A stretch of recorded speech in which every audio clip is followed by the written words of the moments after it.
Is there anyone who would like to challenge me?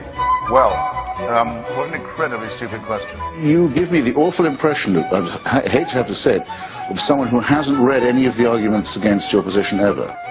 The empty life of this ugly little charlatan proves only one thing, that you can get away with the most extraordinary offences to morality and to truth in this country if you'll just get yourself called reverend. Are you asking me or telling me? I'm asking you a question. Well, why don't you listen to what I've got to say then? You're saying that they're ridiculous people. I've had to be sitting in this chair for half an hour listening to you being a megaphone for frauds, and I'm giving you my response. People like that should be out in the street shouting and hollering with a cardboard sign and selling pencils from a cup. Guys, stop. God bless us all. Just stop and let's have a meaningful conversation. Well, don't invite instead me on of and people talking on top of each other. Don't invite me on and tell me to keep quiet. Your audience, which will clap apparently anything, is frivolous. No, I'm just saying. That's what I said. You took up all the time for my answer with your long, well, unlettered question. Oh.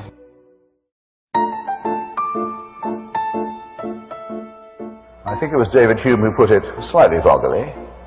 This was again about the virgin birth, I think. Which is more likely, that the whole natural order is suspended, or that a Jewish minx should tell a lie? There has to be an answer to this kind of question. Is it not the case that the spread of Christianity, about which you spoke so warmly and affectingly in your opening remarks, attributing it to the innate truth of the Bible story, was spread by that means, or because the Emperor Constantine decided to make Christianity the official religion of the Roman Empire? Which, in your view, contributed more to the spread of the faith? The Holy Spirit. I rest my case. In order to be Christian, you have to believe that for 98,000 years, our species suffered and died, most of its children dying in childbirth, most other people having a life expectancy of about 25, dying of their teeth, famine, struggle, bitterness, war, suffering, misery, all of that. For 98,000 years, heaven watches it with complete indifference. And then 2,000 years ago thinks, that's enough of that, it's time to intervene. The best way to do this would be by condemning someone to a human sacrifice somewhere in the less literate parts of the Middle East. Let's appeal to the Chinese, for example, where people can read and study evidence and have a civilization. Let's go to the desert and have another revelation there.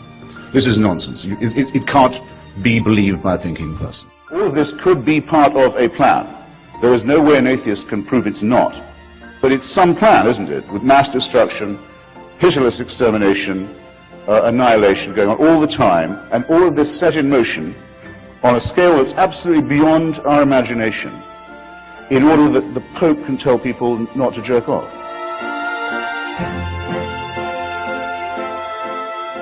It is a horrible idea that there is somebody who owns us, who makes us, who supervises us, waking and sleeping, who knows our thoughts, who can convict us of thought crime,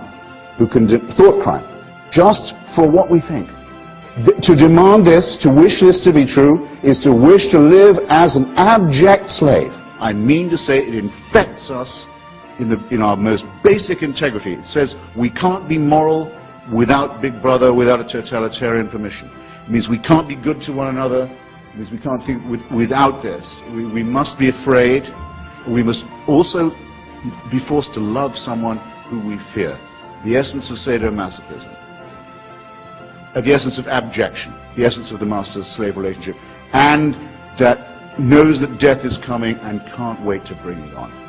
I say this is evil, and though I do some nights stay home, I enjoy more the nights when I go out and fight against this ultimate wickedness and ultimate stupidity. And I'll tell you something, if I was told to do what all monotheists are told to do, and admire the man who said, yes, I'll gut my kid to show my love of God, I'd say, no, fuck you.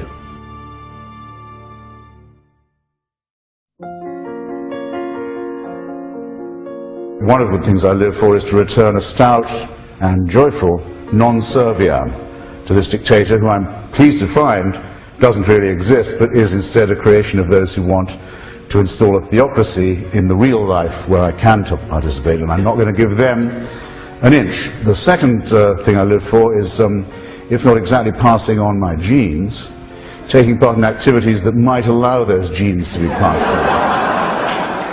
Call someone an imam or a priest or a reverend, there's nothing they can't get away with in our culture.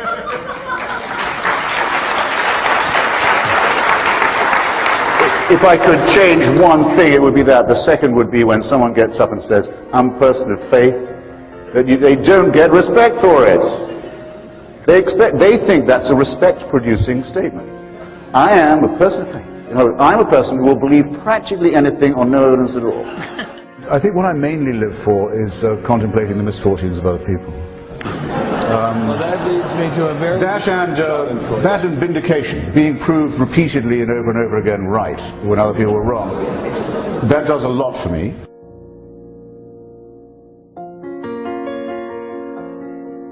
If you want to get good people to do wicked things, you need religion.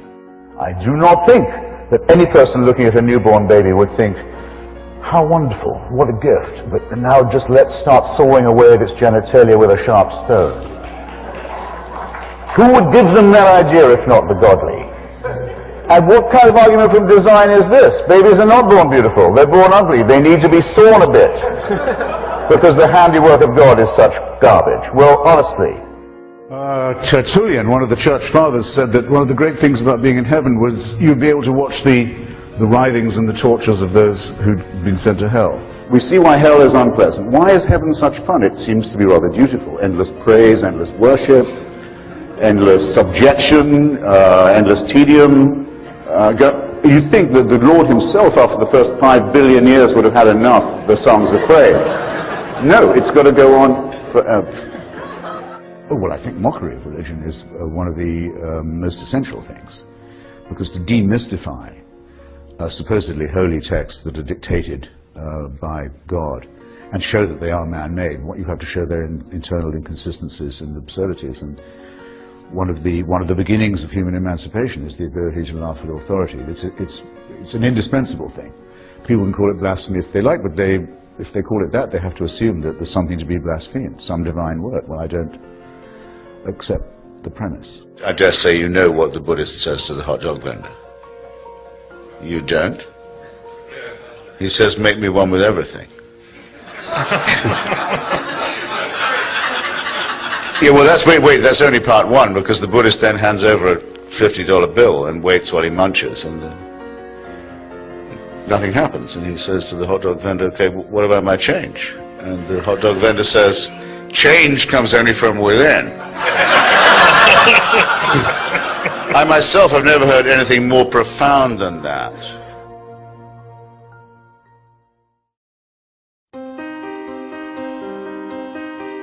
I know what's coming. I know no one beats these odds. And it's a matter of getting used to that and growing up and realizing that you're expelled from your mother's uterus as if shot from a cannon towards a barn door studded with old nail files and rusty hooks. It's a matter of how you use up the intervening time in an intelligent and ironic way. It will happen to all of us that at some point you get tapped on the shoulder and told, not just that the party's over, but slightly worse, the party's going on, but you have to leave. and it's going on without you. That's the reflection, I think, that most upsets people about their demise. All right then, because it might make us feel better, let's pretend the opposite. Instead, you'll get tapped on the shoulder and told, great news, this party's going on forever, and you can't leave.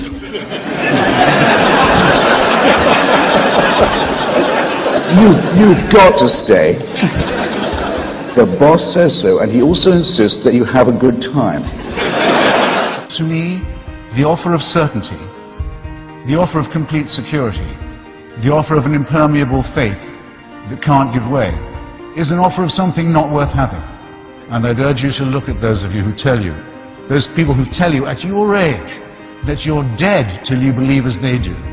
What a terrible thing to be telling to children. And that you can only live, and that you can only live by accepting an absolute authority. Don't think of that as a gift. Think of it as a poisoned chalice. Push it aside, however tempting it is, Take the risk of thinking for yourself. Much more happiness, truth, beauty, and wisdom will come to you that way. Thank you. How much longer are you going to do this? Till I drop.